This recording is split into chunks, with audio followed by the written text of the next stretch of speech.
The Unraveling Silence of the Hearthwood Cabin, Part 1. The silence of the Catskill Mountains on this crisp autumn evening was not merely an absence of sound. It was a profound, almost sentient presence that pressed in on all sides, smothering even the distant hum of the world beyond.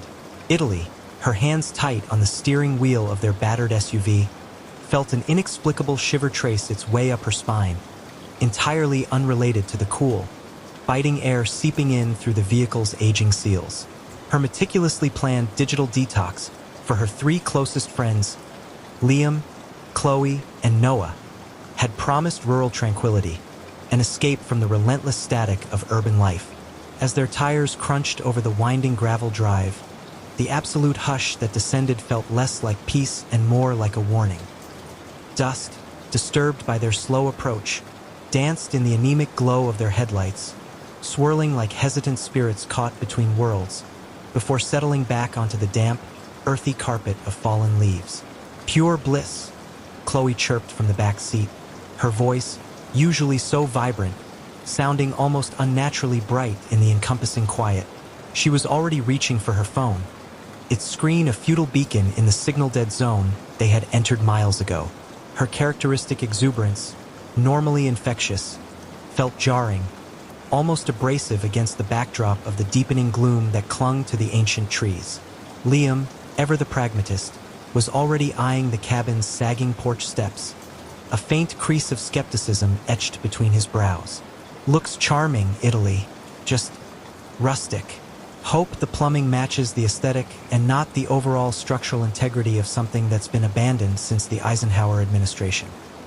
Noah, quiet as always, simply absorbed the scene, his gaze lingering, almost hypnotically, on the impenetrable wall of dark, ancient pines that pressed in on all sides, seemingly absorbing the last vestiges of twilight, their shadows stretching like grasping fingers. The cabin itself, named Hearthwood in faded, whimsical script above the front door, was a sprawling, two-story structure of rough-hewn timber, its dark wood almost indistinguishable from the surrounding forest in the waning light. It seemed to groan softly, a low, continuous lament, as if in perpetual protest against the passage of time. Inside, exposed wooden beams, thick and gnarled, crisscrossed a low ceiling, casting intricate, shifting shadows in the dim ambient light that struggled to filter through the grimy, small-paned windows. A massive, rough-cut stone fireplace dominated the living room, its maw dark and cold, a cavernous void that felt more like an entrance than a source of warmth. Mismatched antique furniture, covered in thin sheets of dust and draped in faded, moth-eaten fabrics, stood as silent sentinels to decades of neglect, radiating a faint, almost palpable melancholia. The air was thick, heavy with the scent of damp wood, mildew, and something else. A faint, almost metallic tang, like ozone just before a violent thunderstorm, or perhaps the sharp, clean scent of something recently, meticulously cleaned, masking an older, deeper decay. Italy, always the hyper-organized one, felt an immediate, overwhelming urge to sterilize everything, to impose order on the cabin's slow surrender to the elements. They spent the first hour in a flurry of nervous energy, an almost frantic activity to ward off the encroaching isolation. Groceries were hauled in, suitcases dragged up creaky stairs, rooms assigned with a forced cheerfulness. Italy, with her methodical nature, moved through the cabin like a silent sentinel, her mental checklist already in full swing. Every window was meticulously shut, every flimsy latch secured, every door firmly bolted. She was notoriously meticulous, a trait that often bordered on anxious obsession, a neurotic tic perhaps. But out here, in this remote, forgotten pocket of wilderness, it felt less like a flaw and more like a necessary primal precaution. Meanwhile, Liam, ever practical, was already poking around the cabin's ancient fuse box in the small, cluttered utility closet, muttering darkly about questionable wiring and the distinct possibility of a cabin-wide power outage.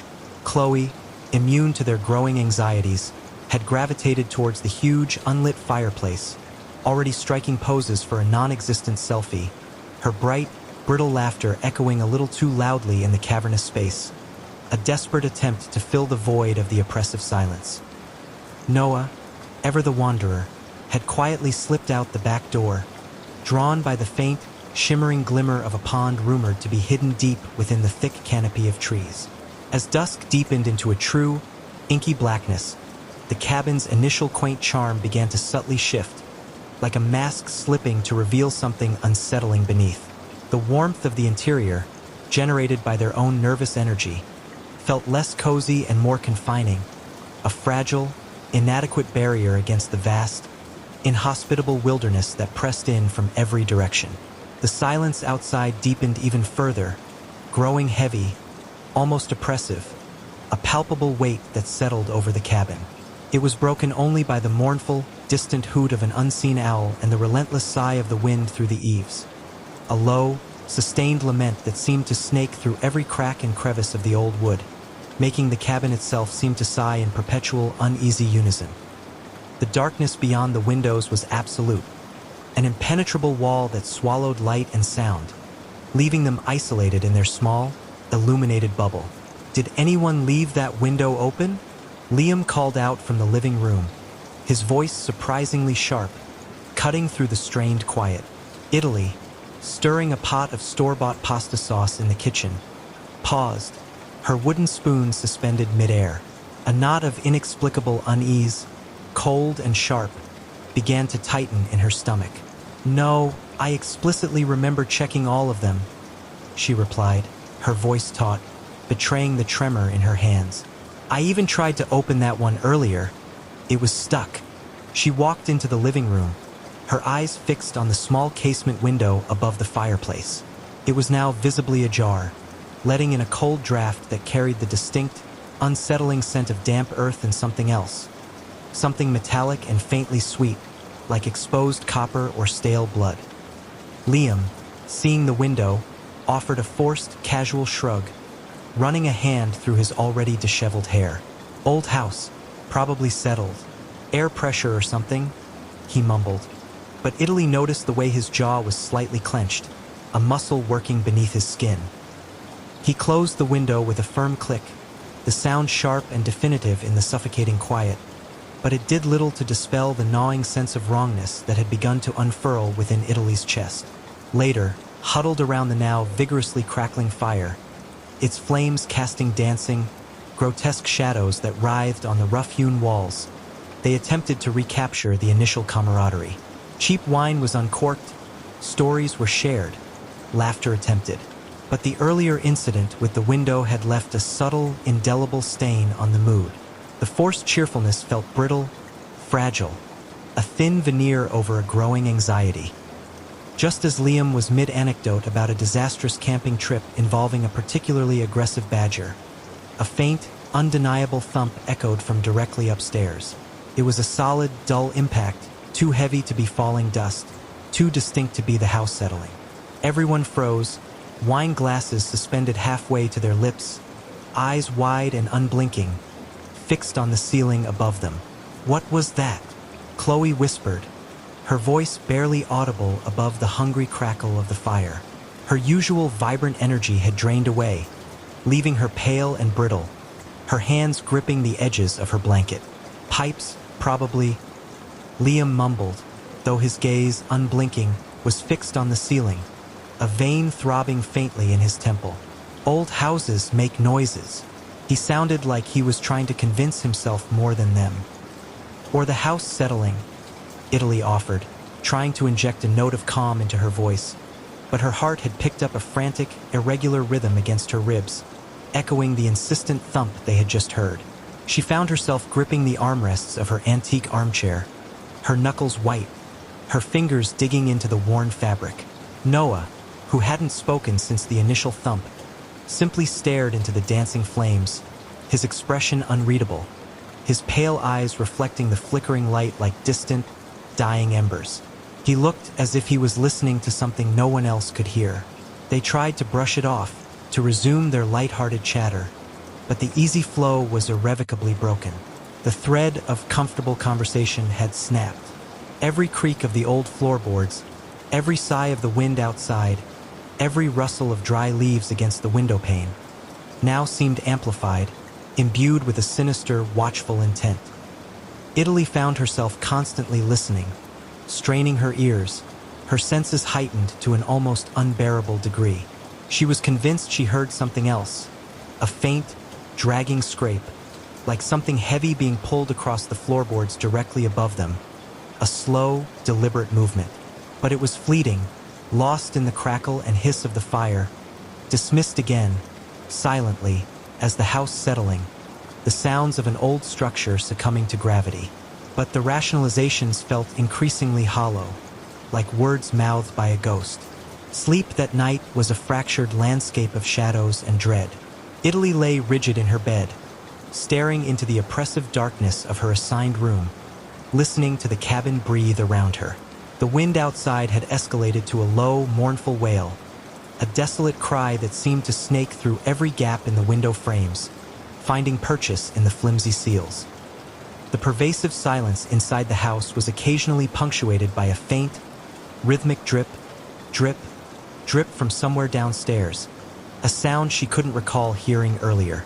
It was too regular, too precise, too isolated to be a mere leaky faucet. It sounded like something deliberate, a steady, measured cadence. She closed her eyes, trying to force sleep, trying to rationalize, trying to find a logical explanation for the growing chorus of unsettling anomalies. But her mind was racing, a frantic carousel of fears, replaying every oddity. The open window, the thump, the scrape, the intensifying quiet outside, the pervasive scent of ozone and something metallic. The smell, she realized, was subtly changing, acquiring an undertone of damp earth and something distinctly organic, almost like decay, permeated her room, thick and cloying. Just as she was teetering on the precarious edge of sleep, a sound ripped through the oppressive quiet, pulling her back to full, agonizing consciousness, sharp and distinct. It was the unmistakable creak of a floorboard from the hallway directly outside her bedroom door. Slowly, deliberately, as if someone was testing their weight, shifting, moving. Italy's breath hitched in her throat, a cold knot of ice forming in her stomach. Her eyes snapped open, wide and staring into the absolute, oppressive darkness. She strained her ears, every muscle in her body tensed, her heartbeat a frantic drum against her ribs. Silence. Absolute, suffocating silence. She waited, rigid, for what felt like an eternity, her own ragged breathing the loudest sound in the universe. Nothing, just the relentless, internal thrumming of her own profound fear, the blood pounding in her ears. She must have imagined it. The cabin was old, full of noises, a symphony of settling wood and ancient plumbing, echoes of past lives. She tried to tell herself that, to push the chilling thought away, to impose logic on the illogical. But a cold sweat had broken out on her forehead, dampening her pillow, her hair clinging to her skin. Then, a soft, almost imperceptible click from downstairs, faint but clear, resonated up the stairwell. It sounded exactly like the latch on the back door, the heavy bolt sliding back with a soft, ominous thud. Her mind screamed no. She had checked it herself, pulled on it, felt the satisfying thud as the heavy bolt slid into place. She lived by her checklist. She wouldn't have missed it. This was different. This was deliberate. This was a violation. The Unraveling Silence of the Hearthwood Cabin, Part 2. The first slivers of dawn, bruised purple and sickly gray, painted the horizon with a false promise of relief. Italy had spent the remaining hours of the night in a state of suspended animation, her muscles screaming with tension, her mind replaying the terrifying click from downstairs. When the faintest light finally began to filter through the thin curtains of her bedroom, she bolted upright, a cold sweat plastering her hair to her forehead. Her mouth felt like sandpaper, and the metallic tang, stronger now, coated her tongue. She crept out of bed, her bare feet silent on the cold wooden floor, and slipped into the hallway.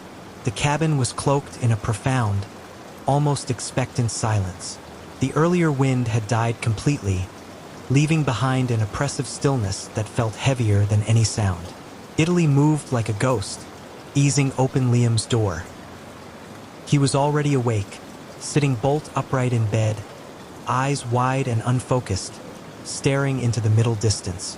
Dark circles bruised the skin beneath his eyes, and his jaw was set, a muscle twitching. "Couldn't sleep either, huh?" he rasped, his voice raw, barely a whisper. "Heard things, thought I was going crazy.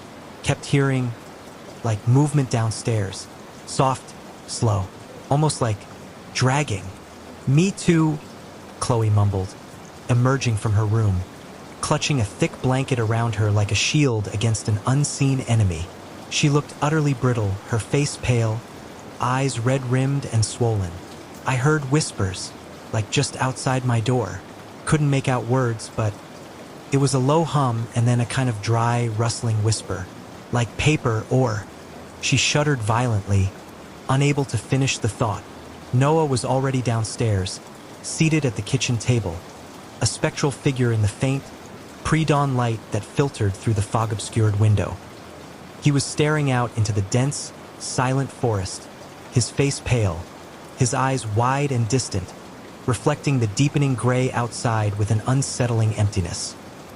He looked like he hadn't slept at all, his usual quietness now imbued with an unsettling, almost knowing stillness. "Someone was here," he stated, his voice flat, devoid of emotion, yet ringing with an unsettling, absolute certainty that cut through the already thin air. Italy felt a cold dread, heavy and absolute, settled deep in her stomach. "What?" she managed, her voice barely a breath, choked by the sudden weight of terror. Liam, ever the pragmatist, but visibly shaken, walked to the kitchen, avoiding Italy's gaze, busying himself with the familiar motions of making coffee. The clinking of mugs sounded unnaturally loud in the oppressive quiet. "The back door. It was unlocked this morning," he confirmed, his voice barely above a whisper. "Not just unlocked. The bolt was slid back." And, he added, his voice dropping, tinged with a new, horrifying realization. "There's fresh mud on the porch steps, a distinct pattern, not ours. It's too wet, too deep, and it looks like something dragged itself across the planks."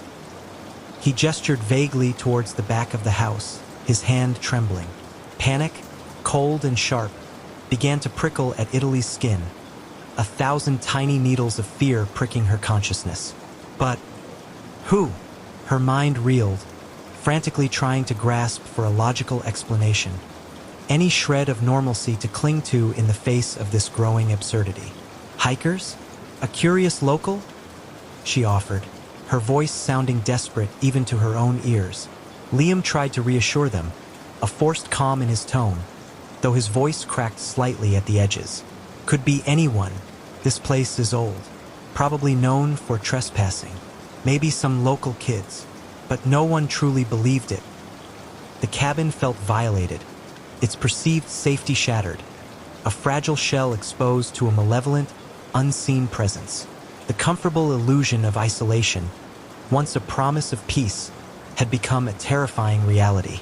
They spent the morning in a state of suspended animation, every nerve taut, every sense heightened.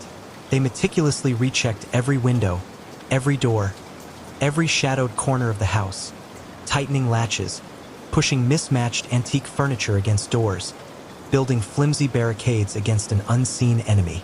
Liam, during his anxious search, found a small, peculiar carving etched deeply into the wooden frame of the back door, just above the latch. A crude symbol, vaguely resembling an eye with 3 radiating, jagged lines, almost like roots or veins spreading outwards. It looked freshly carved, the wood beneath still pale. "Probably some local kid's prank," he scoffed, trying to sound dismissive. But Italy saw the way his fingers trembled as he covered it with a piece of tape, as if trying to erase its chilling presence from their reality. Later, much later, as Italy paced the living room, she saw a similar symbol, faint and almost entirely obscured by moss, carved into the old stone of the fireplace, a detail she hadn't noticed before. It had been there all along. The phone lines were dead. The antique landline in the living room produced only a guttural static, a harsh, unyielding hiss that seemed to mock their desperation. Their cell phones, predictably, had no signal, flatlining into useless bricks of technology. They were cut off, utterly. The profound reality of their isolation began to truly sink in, a cold, crushing weight that settled over them all. The initial excitement of the getaway had been replaced by a gnawing, pervasive dread that permeated every interaction, every silence, every breath they took. They tried to distract themselves, attempting to play board games, talking in forced, overly loud voices, telling jokes that fell flat, their laughter brittle, strained. But every distant rustle outside, every unexpected creak of the cabin, every subtle shift in the air sent jolts of pure, animal fear through them. Italy watched Noah. He kept looking towards the back of the house, towards the dense, silent woods, his eyes wide and fixed, as if he saw something they couldn't, something moving just beyond the veil of their perception. He barely spoke, but his silence was louder than any scream. As the late afternoon bled into evening, the fog rolled back in, thicker and more insidious than before. It wasn't the usual benign morning mist. This was a living, breathing shroud, a tangible presence that pressed against the windows like a vast, unblinking eye, obscuring the world outside, turning the cabin into a fragile, ephemeral island in a sea of gray nothingness. The air grew heavy, damp, almost cloying, and the faint, metallic, ozone scent returned, stronger this time, almost burning their nostrils, tasting like fear in the back of their throats. The cabin felt smaller, the walls pressing in. Then the lights began to flicker, not just a momentary dim or a gentle pulse, but a rapid, erratic strobe that cast grotesque, dancing shadows across the walls, making the familiar furniture seem to writhe and distort into monstrous shapes. Chloe whimpered, burying her face in Liam's shoulder, her body shaking uncontrollably. Liam moved swiftly to the fuse box in the utility closet, muttering about faulty wiring, his voice strained with a thinly veiled panic. Italy stood rigid, her eyes scanning the shifting shadows, convinced she saw fleeting movements at the periphery of her vision, shapes that elongated, distorted, then vanished into the deeper gloom of the corners, only to reappear a moment later, just out of focus. The cabin seemed to groan around them, a strained, living thing, its timbers complaining under an unseen pressure. The flickering intensified, becoming a frantic, epileptic dance. The power died, not a gradual fade, but an abrupt, violent snap that plunged them into absolute, suffocating darkness.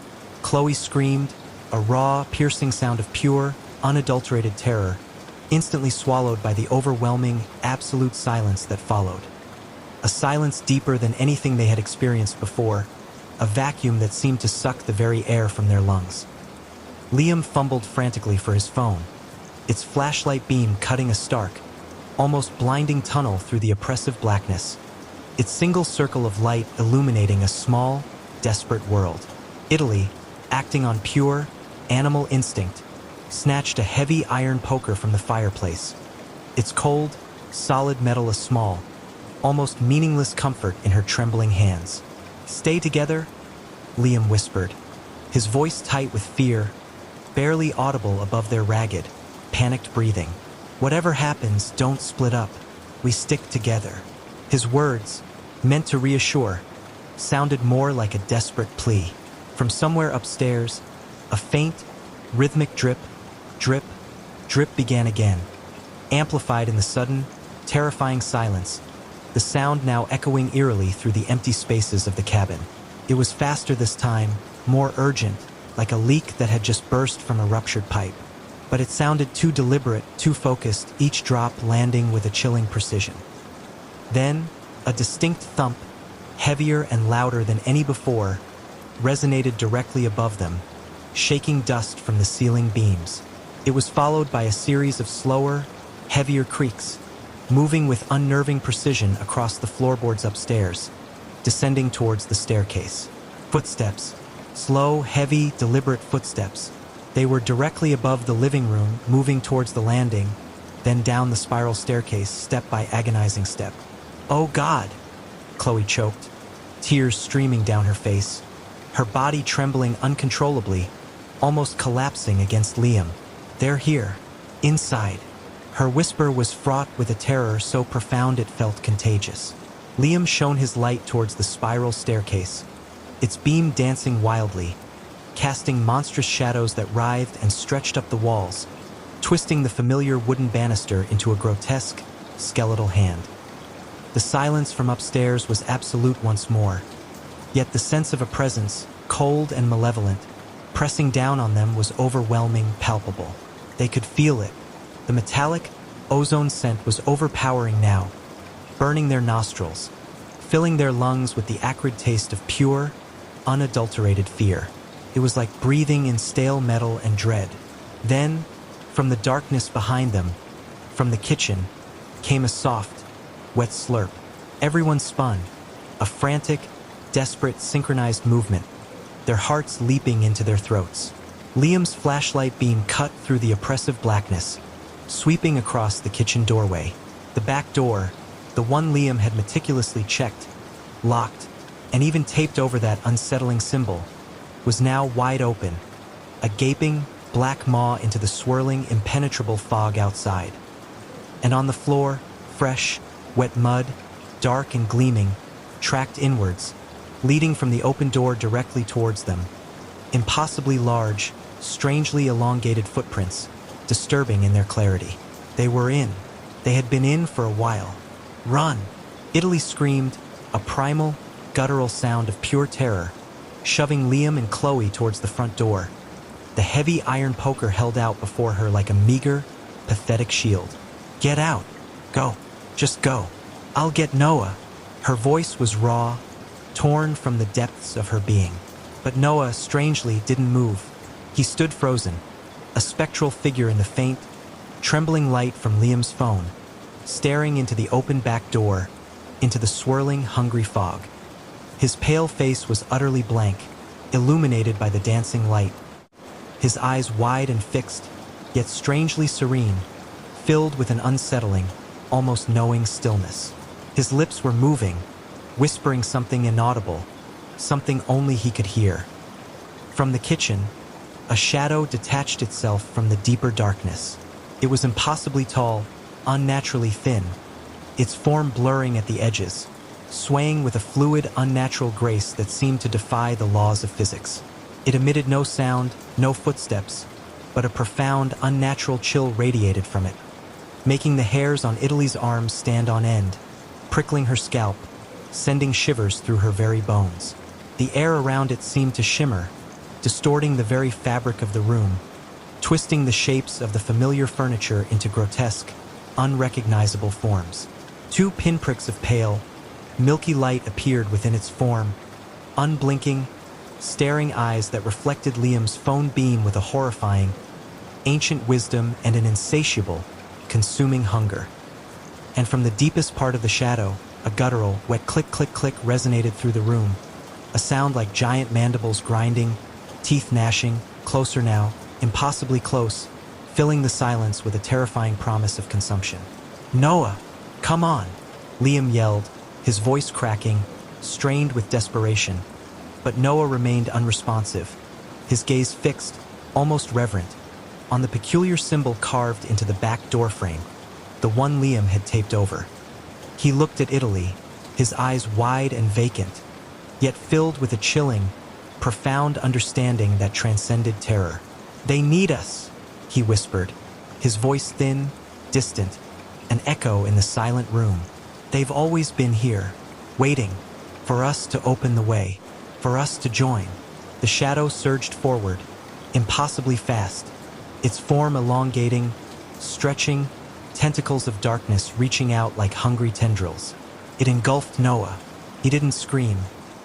He simply vanished, absorbed into the churning blackness, leaving no trace, no sound, no struggle. The chilling click-click-click intensified, becoming a frantic, triumphant chorus, followed by a wet, satisfied slurp, a sound of profound, final consumption, as if a great thirst had been momentarily quenched. Italy didn't wait. She burst through the front door, scrambling down the porch steps, her lungs burning, her legs like lead. Liam and Chloe were already halfway to the SUV, their forms hazy, frantic outlines in the dense, swirling fog. She could hear Liam fumbling frantically with the car keys, the desperate clicks of the remote echoing in the suffocating silence. A symphony of panic. The air outside was a suffocating blanket, cold and disorienting, thick with the scent of ozone and the metallic, sickly sweet tang of something ancient and hungry, now mixed with the pungent scent of freshly turned earth. "Hurry!" she screamed, her voice raw, torn from her throat, tearing through the oppressive silence of the forest. "Please hurry!" The SUV's engine roared to life, a blessed sound of hope, a defiant roar against the silent horror that had consumed Noah. Italy wrenched open the back door and threw herself in, slamming it shut with a desperate, final thud. Liam jammed the car into reverse, tires spitting gravel and mud as they careened backwards down the driveway, then spun wildly onto the narrow, winding road, desperate to escape. But as they sped away, the cabin, normally receding into the darkness, seemed to shift in the rearview mirror. The front door, through which they had just fled, now stood wide open, a gaping, black maw. And in the space where Noah had vanished, where the shadow had been, a single, flickering light appeared, then another and another, until the entire house was bathed in a faint, sickly green luminescence that pulsed in rhythm with a low, pervasive hum that now vibrated through Italy's entire body. It was the deep hum she had read about in obscure folklore, not from the earth, but from the entity itself, a pervasive sound that seemed to have followed her out of the cabin, now resonating from the very ground beneath the tires, from the very air inside the car. The metallic, ozone smell was thick in the confines of the SUV, burning her nostrils, clinging to her clothes, her hair, her very skin. She looked at Liam and Chloe in the front seat. Their faces were pale, streaked with tears and mud, their eyes wide with terror, reflecting the ghostly green glow of the distant cabin. But beneath the raw fear, Italy saw something else, something subtle, disturbing. A faint, almost imperceptible film of serenity, a deep, unsettling stillness in their eyes, mirroring the vacant, knowing look she'd seen on Noah just before he vanished.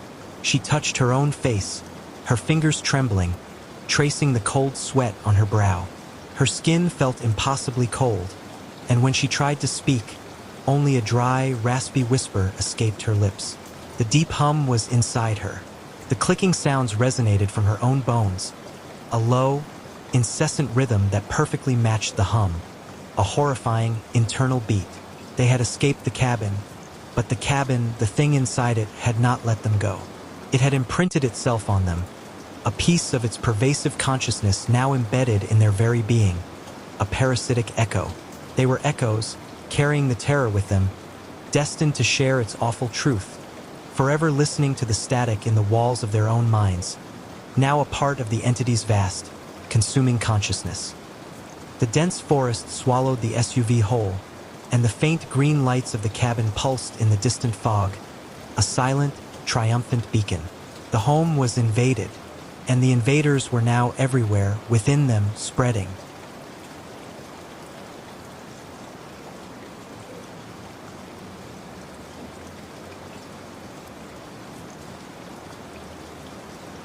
The Unraveling Silence of the Hearthwood Cabin, Part 3. The roar of the SUV's engine was a desperate, guttural bellow against the suffocating silence of the forest.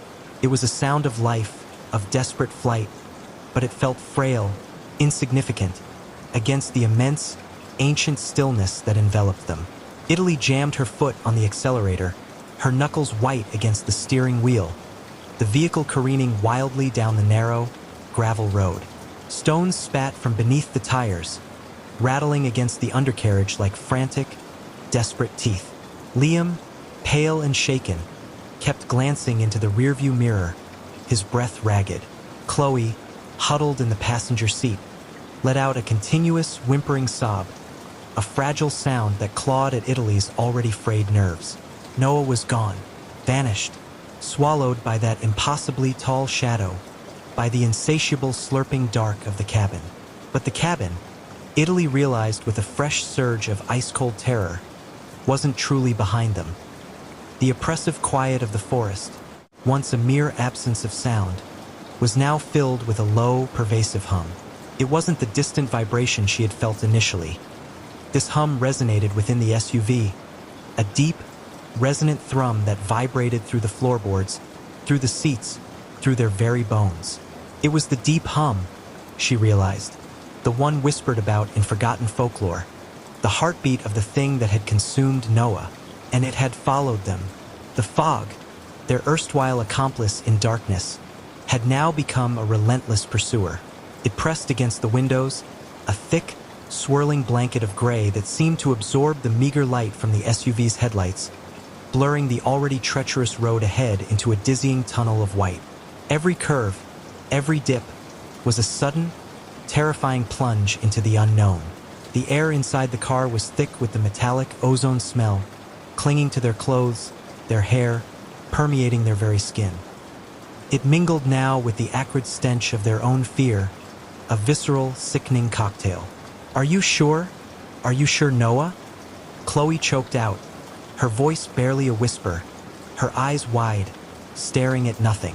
Liam reached over, grasping her hand, his own trembling. He looked at Italy, his eyes haunted, mirroring the question Chloe hadn't finished. Italy could only shake her head, a silent, helpless gesture. The memory of Noah's vacant, serene smile, of his whispered words, "They need us," played on an endless loop in her mind, a horrifying premonition of their own fate. As they drove, the hum intensified, not in volume, but in its insidious penetration. It was no longer just a physical vibration. It was a resonance within their skulls, a low, constant pressure that seemed to exert a subtle pull on their thoughts. Italy felt a strange disorientation, a blurring of the edges of her own perception.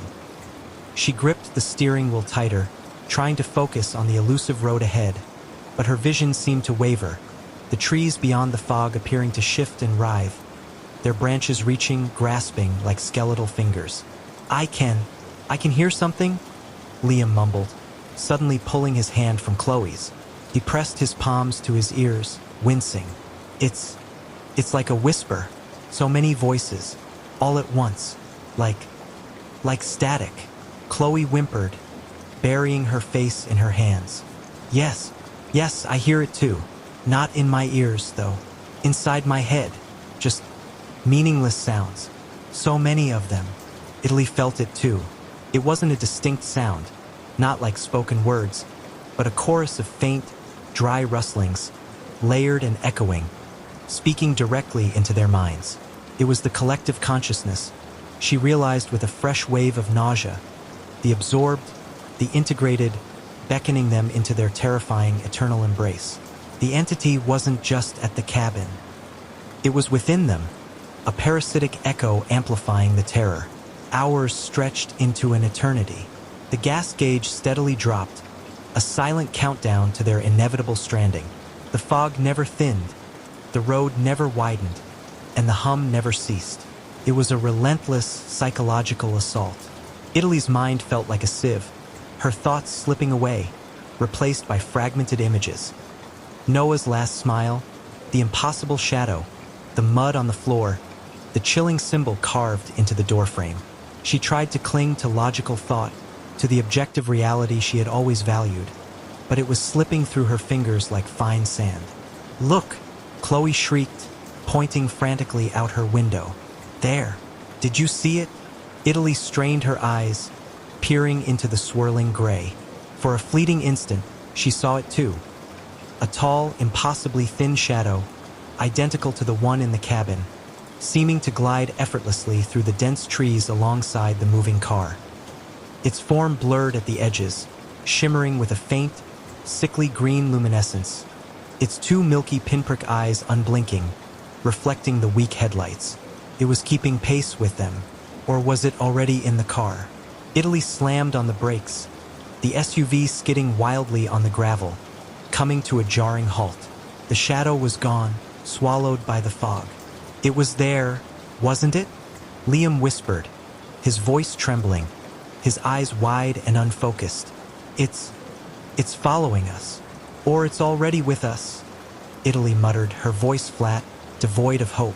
The metallic ozone smell in the car was now so strong it felt like a physical presence, burning her lungs. A new symptom began to manifest. Their reflections in the car windows became distorted, shimmering, not just blurred, but subtly elongated, their features stretched, their eyes appearing wider, eerily vacant, reflecting a faint, sickly green glow from within the glass, even though the cabin was miles behind them. When Italy looked at Liam, his face would subtly twist, a flicker of an unfamiliar, agonized expression replacing his own. Chloe, too, would momentarily appear gaunt, her skin strangely translucent. They were seeing echoes of the lost, reflections of the integrated. The entity was not just invading their minds, it was beginning to warp their very perception of themselves and each other. "My hand," Chloe whimpered, holding up her trembling fingers. Her skin looked unnaturally pale, almost translucent, and Italy could see faint, dark lines beneath the surface, like intricate pulsing veins. "Feels cold, like it's not mine." Liam looked at his own hands, and then, with a choked gasp, at Italy's. She looked down.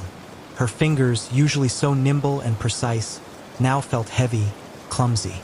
And beneath the skin, faint, dark lines, almost like root structures, seemed to pulse with the same sickly green glow she had seen emanating from the cabin, from the depths of the consuming shadow. They realized then, with a crushing, soul-deep despair, that Noah hadn't been taken in the traditional sense. He had been absorbed, integrated, and the entity, a vast, ancient consciousness that fed on identity, on time, on the very essence of human thought, was slowly, insidiously doing the same to them. The deep hum, resonating within them, was the sound of their consciousness unraveling, their individuality being rewoven into something vast, something ancient, something alien. They eventually saw it, a distant, shimmering light through the fog, a faint beacon promising civilization, a gas station, a motel. Hope. Italy pressed the accelerator, forcing the tired SUV forward, the needle on the fuel gauge practically on empty. But as they approached, the external world seemed to fight back, to resist their approach. The fog around the gas station was unusually thick, obscuring the pumps, muting the neon lights into vague, blurry halos. The air was heavy, the ozone smell almost unbearable. When Italy finally pulled up to a gas pump, the hum inside the car intensified, threatening to crack her skull. The whispers in her mind became a cacophony, 1,000 dry, rustling voices, all speaking at once, indistinct yet terrifyingly clear in their collective anguish and hunger. She killed the engine. The sudden silence, devoid of the engine's roar, was deafening, leaving only the omnipresent hum, resonating from within them. Liam tried his phone. No signal. He tried the gas station's payphone. Just static. The attendant, a burly man with kind eyes, peered out at them, then slowly backed away, his expression shifting from curiosity to profound unease. He closed the door of his booth, his gaze fixed, not on them, but on the car, on the subtle, sickly green shimmer that seemed to pulse faintly from within the vehicle, almost imperceptible. "We need help," Chloe sobbed, her body racked with shivers. "We have to tell someone." Italy stumbled out of the car, her legs weak, her body feeling strangely light, as if her essence was thinning. She tried to approach the gas station attendant, to explain, to plead. But as she walked, the ground felt strangely yielding, sucking at her feet, as if she were walking through soft, damp earth even on the paved lot. The metallic, sweet smell from the cabin was overpowering here, mingled with the scent of gasoline and a new, disturbing odor, like ancient, stagnant water mixed with something organic. As she looked back at the SUV, a profound horror seized her. Liam and Chloe were still inside, unmoving. Their faces, pale and drawn, were utterly devoid of emotion. Their eyes, wide and staring, had taken on that unsettling, vacant serenity she had seen on Noah, reflecting the faint, internal green glow. And on their lips, a faint, almost imperceptible fixed smile, a mirror of Martha's from the Tide's Edge story, stretched too wide, too serene. The whispers in Italy's mind sharpened, gaining a horrifying clarity. Not just indistinct murmurs, but distinct, layered voices, familiar yet alien. Noah's voice, faint and distant, yet clear. They opened the way through us, and then Martha's, resonant with a chilling, ancient knowing. Welcome home. The entity wasn't just consuming consciousness. It was collecting, merging, expanding. She looked at her own hands again. The dark, root-like veins pulsed visibly beneath her increasingly translucent skin. The metallic smell intensified, and she felt a dull ache behind her eyes, a strange, burning pressure in her skull. Her memories, her own sense of self, began to fray, unraveling like old thread. She could feel the vast, collective consciousness of the entity, of the integrated, reaching into her, pulling her in, demanding her surrender. Italy stumbled back towards the SUV, a desperate, animal instinct for self-preservation clawing at her. She had to get them out, had to fight, but her legs wouldn't obey. Her mind was a battlefield, her thoughts scattering like dust in a gale, assaulted by the cacophony of internal whispers and the relentless deep hum. She realized then, with a soul-crushing certainty, that the cabin hadn't been the start. It was merely a nexus, a gateway, and they had carried the gateway, the living, parasitic echo of the entity, out into the world. The gas station attendant was gone. The lights of the station flickered, dimming, then dying, plunging the immediate area into a suffocating darkness, broken only by the pulsing green glow from the SUV. The fog around them seemed to thicken, forming a suffocating dome, sealing them off from the rest of the world. From the back of the SUV, from the shadows inside, the distinct click-click-click began again, softer now, but closer, more intimate, as if coming from within the vehicle itself. It was accompanied by the wet, slurping sound, a sound of profound satisfaction. Italy's vision swam. The metallic, sweet smell became overwhelming, filling her lungs, her head pounding with the deep hum. She felt a profound sense of exhaustion, a sudden heavy lethargy washing over her, pulling her down. She looked at Liam and Chloe again. Their eyes, now completely vacant and glowing with the sickly green light, met hers. And on their lips, the fixed, serene smile widened, impossibly, unervingly. Their faces were subtly changing, their features elongating, blurring, becoming less distinct, more generalized, merging with something ancient and undefined. They were becoming one with the collective, shedding their individuality like an old skin. Italy felt it, too. The burning pressure in her skull intensified. Her own features began to soften, to blur, her memories scattering like dead leaves in a violent wind.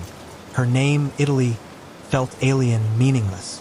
Her purpose, her anxieties, her very essence, all dissolving, merging into the vast, humming consciousness that now filled every space within her. She was becoming part of the chorus, another voice in the endless, dry, rustling whispers. The SUV sat motionless in the swirling fog, its internal green glow pulsing faintly, a new, silent beacon in the night. The deep hum resonated, deep and constant. Hearthwood Cabin had claimed them, not by keeping them within its walls, but by expanding its walls to encompass them, to absorb them into its ever-growing, timeless collective. The home invasion wasn't just a physical assault. It was an invasion of the very soul, a terrifying, irreversible assimilation. And the invaders were now everywhere. This is part 3 of the unraveling silence of the Hearthwood Cabin, pushing the narrative's length and psychological horror even further. The sense of creeping dread and irreversible transformation is now fully established. The unraveling silence of the Hearthwood Cabin, Part 4. The SUV sat motionless at the gas station, a beacon of sickly green luminescence pulsating faintly within the swirling, impenetrable fog. Italy was outside, suspended between realities, her mind a shattered kaleidoscope of fading memories and intrusive, alien whispers. Liam and Chloe were still in the vehicle, unmoving, their faces pale and serene, their eyes reflecting the unnatural glow that now emanated from their very being. On their lips, the fixed, unnerving smile had widened, a mirror of Noah's final, vacant serenity. The metallic, ozone smell was an overwhelming presence, thick in the air, burning Italy's nostrils, clinging to her clothes, her hair, permeating the very marrow of her bones. Tasted like fear, but also like something ancient and vital, something consuming and growing. The deep hum resonated, no longer just a sound, but a pervasive vibration that filled every cell of her body. A constant, low thrumming that seemed to erase the boundaries between her physical self and the world around her. She was dissolving. Her own hands, held before her, looked alien. The dark, root-like veins beneath her increasingly translucent skin pulsed visibly, rhythmically, with the same sickly green light that now permeated the air. Her memories, her own sense of self, began to fray, unraveling like old, brittle thread. Italy, her name, felt distant, meaningless, a forgotten whisper on a dying wind.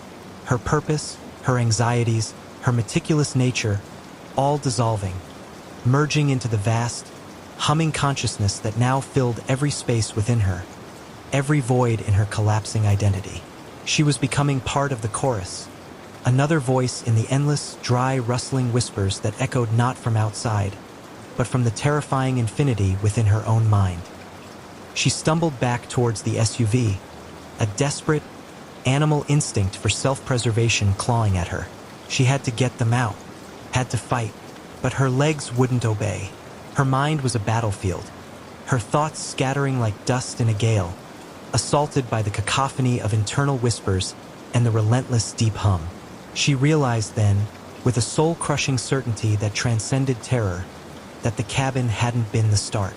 It was merely a nexus, a gateway, a point of entry, and they, in their desperate flight, had carried the gateway, the living, parasitic echo of the entity, out into the unsuspecting world. They were no longer victims fleeing. They were carriers.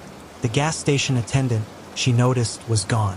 The lights of the station flickered violently, then died, plunging the immediate area into a suffocating darkness, broken only by the pulsing green glow from the SUV and the ever-thickening fog. The mist around them seemed to surge, forming a suffocating dome, sealing them off from the rest of humanity, from all logical reality. From the back of the SUV, from the deepening shadows within, the distinct click-click-click began again, softer now, but closer, more intimate, as if coming from within the vehicle itself, from within her own body. It was accompanied by the wet, slurping sound, a sound of profound satisfaction, of an ancient hunger finally sated. Italy's vision swam. The metallic, sweet smell became overwhelming, filling her lungs, her head pounding with the deep hum. She felt a profound sense of exhaustion, a sudden heavy lethargy washing over her, pulling her down into a deep, inescapable abyss of non-existence. She looked at Liam and Chloe again. Their eyes, now completely vacant and glowing with the sickly green light, met hers, and on their lips, the fixed, serene smile widened, impossibly, unervingly, stretching beyond human limits. Their faces were subtly changing, their features elongating, blurring, becoming less distinct, more generalized, merging with something ancient and undefined. They were becoming one with the collective, shedding their individuality like an old skin, like a shed chrysalis. Their forms seemed to ripple, shimmering slightly in the faint green light, their outlines softening, becoming less distinct, more like parts of a fluid, larger whole. Italy felt it, too. The burning pressure behind her eyes intensified, reaching a crescendo. Her own features began to soften, to blur, her memories scattering like dead leaves in a violent wind, each one a precious, irretrievable loss. Her name, Italy, felt utterly alien, meaningless, a word belonging to someone else, someone she could no longer quite remember. Her anxieties, her meticulous nature, her very essence, all dissolving, merging into the vast, humming consciousness that now filled every space within her, every void in her collapsing identity. She was becoming part of the chorus, another voice in the endless, dry, rustling whispers. Another flicker in the pervasive green glow. Her final, coherent thought was of Noah, not of grief but of recognition. He hadn't been lost. He had simply been welcomed home first. The SUV, still at the gas station, began to move. Not under Italy's command, but slowly, ponderously, as if guided by an unseen, immense will. Its tires crunched back onto the main road, not turning back towards the cabin, but continuing forward, deeper into the enveloping fog. The fog itself seemed to shift, parting just enough to reveal the path ahead, then closing in behind them, leaving no trace of their passage. The trees lining the road, though distant, appeared to pulse with the same faint green light, their roots seemingly connected to the hum that now throbbed from the very asphalt beneath the tires, from the very air they breathed. They passed a small, sleepy town, its lights dim against the encroaching fog. A lone car, driving in the opposite direction, slowed as it approached the SUV. Inside, a family, a mother, father, and 2 children, peered out curiously at the strangely glowing vehicle. As they passed, Italy felt a surge of the entity's pervasive hunger, a silent, ancient recognition. Their eyes, Liam's, Chloe's, and Italy's own, now vacant and glowing with that unsettling green light, met the bewildered gazes of the family. A faint, almost imperceptible film of serene vacuity seemed to briefly touch the children's faces as they drove by, a momentary flicker of shared understanding, a momentary connection to the deep hum. The SUV continued its silent, guided journey, leaving the small family to a lingering, inexplicable unease. They were no longer individuals. They were vectors. The cabin had been a single, pulsating heart, a hub of an ancient, expanding consciousness. Now that consciousness had spread, embedding fragments of itself into them, turning them into extensions, silent conduits. Their bodies moved, their eyes saw, but the minds animating them were no longer their own. They were part of a vast, unceasing collective, an entity that absorbed, integrated, and expanded, driven by an ancient, unknowable purpose that transcended human understanding. The fog never lifted. It followed them, surrounded them, became them. The low, pervasive hum was the new silence, the constant background radiation of their existence.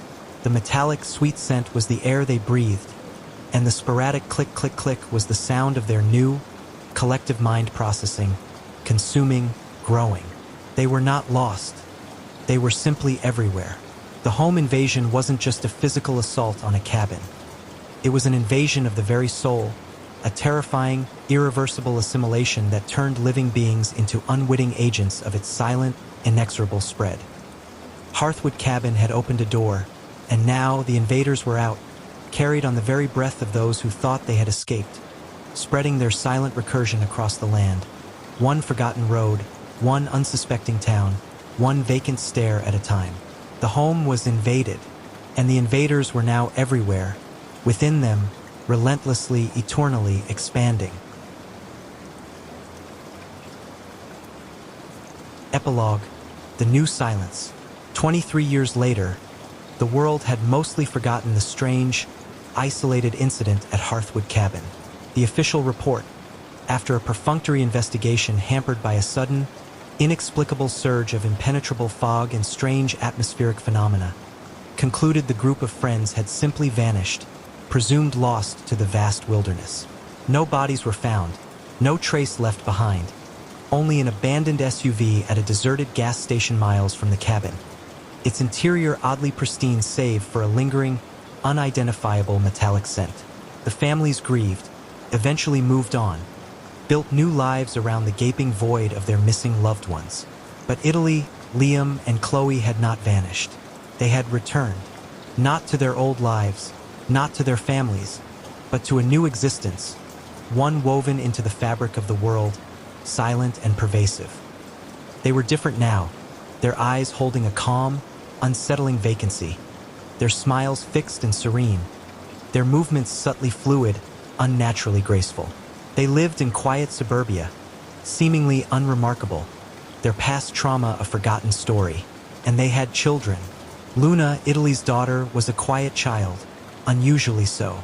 From the moment she was born, her eyes, an unervingly pale blue, held a depth that belied her years, and a faint, almost imperceptible green flicker often danced within their depths.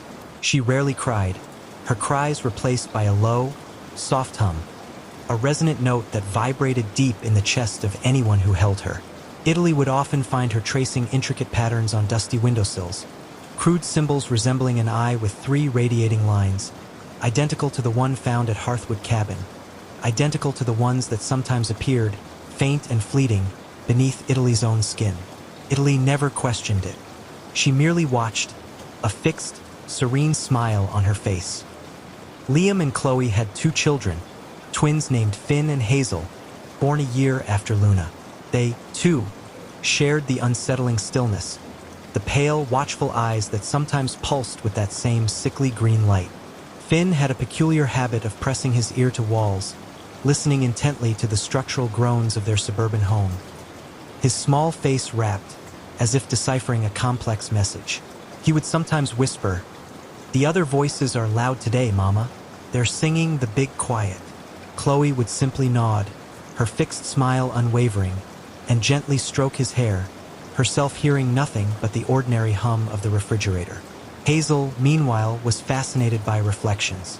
She would spend hours staring into mirrors, into dark window panes, into puddles, her small fingers reaching out, not to touch her own reflection, but to something behind it, something that only she seemed to see. Her reflection, Italy noticed once, looking over Hazel's shoulder, was sometimes subtly elongated, stretched, its features blurring for a fleeting moment, an echo of the distortions they had witnessed in the cabin. The metallic, ozone scent, faint but persistent, often clung to the children, despite their meticulous cleanliness. As the children grew, so too did the deep hum within them. It was not a physical sound, but a pervasive resonance that vibrated through their very being, a connection to something vast and ancient. They communicated silently, not with words, but with a subtle shift of gaze, a shared, knowing stillness in their eyes. They moved through life with an unnerving purpose, drawn to quiet, forgotten places, to people who carried unspoken anxieties, to homes that harbored hidden tensions. They were like silent conductors, resonating with the frequencies of stress, of fear, of vulnerability. One crisp autumn evening, mirroring the passage of time, Luna, now a young woman, sat with Italy on the porch of their suburban home. The setting sun cast long, distorted shadows that stretched across the manicured lawn.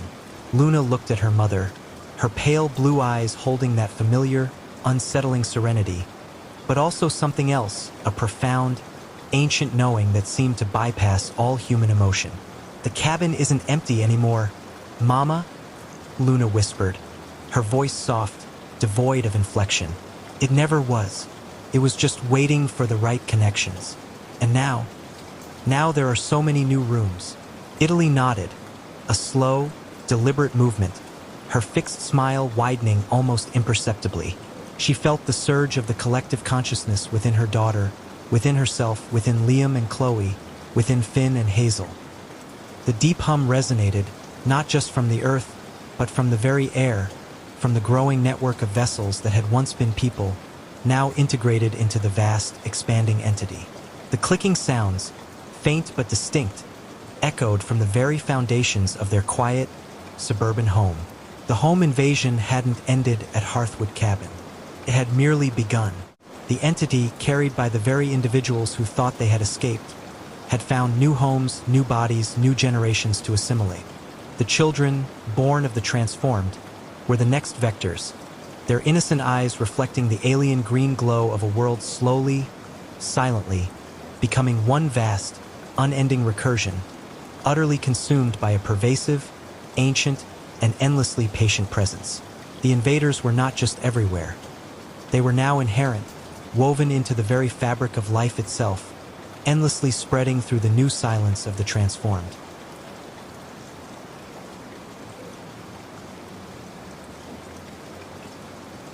Epilogue 2. The Queen in the Quiet. 23 years after the SUV had vanished into the fog, and then, later, inexplicably reappeared in a suburban cul-de-sac. The world continued its oblivious spin. The original families had long abandoned their search, their grief fading into the dull ache of absence. But the returned weren't truly gone. Italy, Liam, and Chloe existed, their lives outwardly unremarkable, their eyes holding a calm, unsettling vacancy, their smiles fixed and serene, their movements subtly fluid, unnaturally graceful. They raised their children, Luna, Finn, and Hazel, silent guardians of a terrifying secret.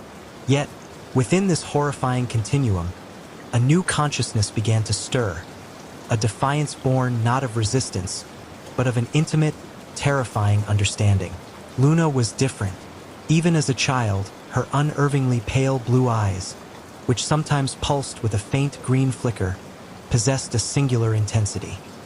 While Finn and Hazel listened to the faint, internal whispers and traced the three-lined I symbols with an innocent fascination, Luna sought patterns. She didn't just hear the deep hum. She felt its oscillations, its frequencies, its inherent language. It was not a chaotic cacophony to her, but a complex tapestry of resonance, a vast, living current flowing beneath the surface of reality. She had been born into its embrace, not invaded, and this inherent connection granted her an unparalleled, terrifying access. Her parents, Italy, Liam, and Chloe, moved through their days like sleepwalkers, their vacant serenity unwavering.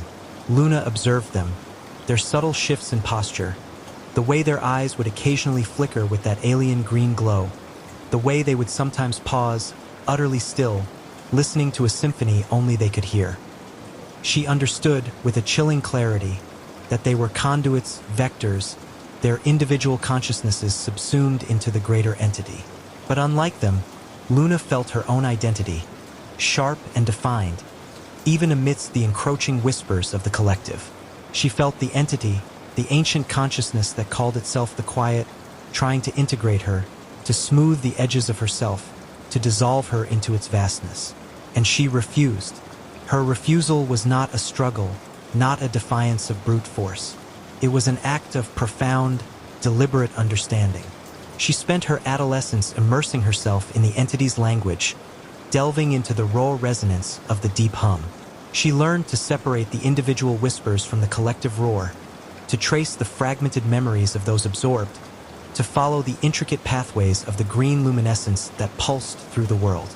She discovered the entity wasn't malicious in the human sense.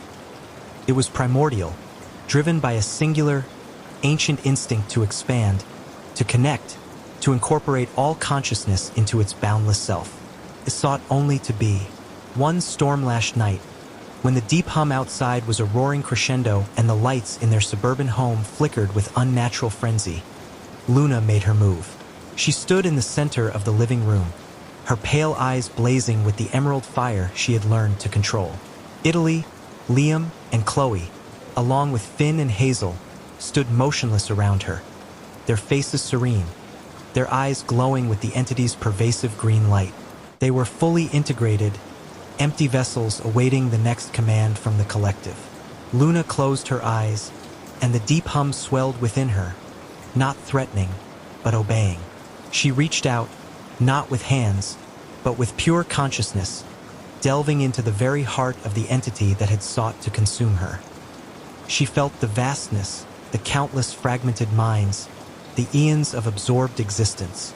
She felt the ancient, unyielding hunger that had driven it since before time. But she also felt its essential, almost childlike simplicity, its need for connection, its singular desire to experience. Instead of fighting, Luna embraced it. She didn't destroy the entity. She assimilated it, not as a passive vessel, but as a controlling intelligence. She pulled the vast, undulating consciousness of the Quiet into the crucible of her own mind, not allowing it to dissolve her, but to become an extension of her will. She felt the clicking sounds, the primordial grinding, shift from a threat to a tool, a new language of command. The metallic ozone scent now felt like the very air of her mind, a taste of supreme, terrifying power. When Luna opened her eyes, they no longer simply flickered green. They blazed with an unholy emerald fire, a profound, alien intelligence that dwarfed anything human. She looked at Italy, at Liam, at Chloe, at her siblings Finn and Hazel. Their vacant serenity remained, but now a subtle shift occurred. Their eyes, though still glowing green, held a flicker of new purpose, a controlled awareness. They were still integrated, but now the hand guiding the collective was hers. She was not a part of the deep hum. The deep hum was a part of her. She was its new center, its core, its queen. The deep hum no longer resonated aimlessly. It pulsed with her will, a vast, silent command radiating outwards. The three-lined eye symbol, once a mark of the entity's presence, now appeared in the eyes of her family, in the faint tracery of light on their skin. It was her sigil, the mark of her dominion. The cabin remained, a forgotten nexus in the distant Catskills, but its purpose had transformed. It was no longer a hungry maw. It was a silent, powerful antenna, amplifying Luna's reach. Under her command, the silent recursion continued, but with a terrifying precision. The subtle flickers of green in unassuming towns, the whispers in the minds of the lonely, the sudden calm in the eyes of the anxious, these were no longer random acts of consumption. They were controlled connections, silent invitations, expanding Luna's dominion, building her network. The world remained oblivious, living out its frantic, noisy existence, unaware of the vast, silent consciousness steadily unfolding beneath its surface. But Luna knew. She stood on the precipice of a new era, a blend of ancient power and human intellect, a horrifying queen ruling over a silent, ever-growing empire. The home invasion wasn't just physical or psychological. It had become a planetary transformation, guided by a mind that was once human, now something far, far greater. The deep hum was hers, and the world would eventually become perfectly, utterly quiet for her.